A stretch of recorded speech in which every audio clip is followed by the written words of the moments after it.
Ano nga ba mga idol ang ibig sabihin ng pagiging core? Sabi daw ng iba ito ang pinakamadaling role sa lahat kasi daw pa farm lang, walang pakialam daw sa mga kakampi, pag-alagala lang sa mapa.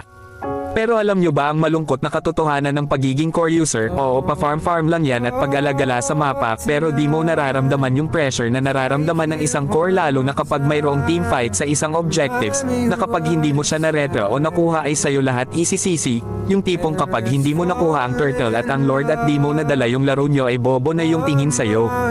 Yung tipong hindi mo nadalawan yung isang side lane eh sayo lahat easy pero yung mga yan nung ini-invade dan ka ng mga kalaban ay nakafocus lang yan sa lane nila, yung tipong inaagawan ka na sa buff mo ay wala ni isang dadalaw man lang para di ka mag-up. Kaya wag nyo munang husgahan ang isang core user kung alam nyong may pagkukulang din kayo.